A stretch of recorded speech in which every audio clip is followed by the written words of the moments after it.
1100 টাকার জামা 23,000 টাকায় বিক্রি। না, এটা না, এটা 1100 টাকাই দাম আমি আনছি। কিন্তু ভোক্তা অধিদপ্তরের একটা অভিযান দেখলাম, অভিযানে এক আপা বা ম্যাডাম প্রশ্ন করছে দোকানদারকে যে এই থ্রি পিসটার দাম কত? বলতেছে যে 23,000 টাকা। এটার দাম কত? 19,500। এটার দাম কত? 20,999। সব একদম এই 15,000 20,000 সেই দিকে রেট।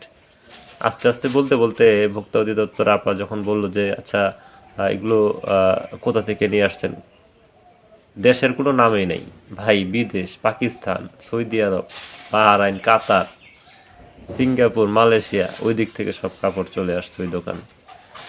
তো আপাও তো খুব ঠান্ডা মেজাজের লোক, আস্তে করে জিজ্ঞাসা করছে ভাই কাগজপত্রগুলো একটু দেখান। তখন তো দোকানদার আর কাগজপত্র দেখাইতে পারে না। আসলে আমাদের জনগণের একটা দোষ আছে, আমরা খাওয়ার সময় দেশি খুঁজি, খাওয়ার সময় দেশি মাছ, দেশি ফল, দেশি তরকারি, সব দেশি। খাওয়ার সময় কোনো বিদেশি চান্স নাই। আর কোনো কিছু পড়তে গেলেই, কোনো কাপড় কিনতে গেলেই বিদেশি ব্র্যান্ড, বিদেশি, সৌদি আরব, বাহরাইন, কাতার, মালয়েশিয়া, সিঙ্গাপুর, অস্ট্রেলিয়া, ওগুলা খুঁজি। আসলে এই জন্যই আমাদের দোষটা। পরে আপা যখন ওই ম্যাডাম যখন ভোক্তা অধিদপ্তরের ম্যাডাম যখন কাগজপত্র দেখতে ছিল তখন তো আর কাগজপত্র দেখাইতে পারলো না। সর্বশেষ কী তথ্য আসলো? এগুলো ওই আমাদের দেশেরই পণ্য, দেশের পণ্য বিদেশি বলে বিক্রি হচ্ছে। এই সিন্ডিকেটকে আমাদেরকে ঠেকাইতে হবে। আসলে সিন্ডিকেটে আমরা জর্জরিত, সিন্ডিকেট ঠেকাইতে না পারলে আমরা সামনে আগাইতে পারবো না।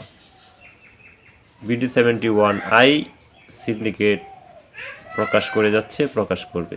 শেয়ার করুন, সাথে থাকুন, ধন্যবাদ।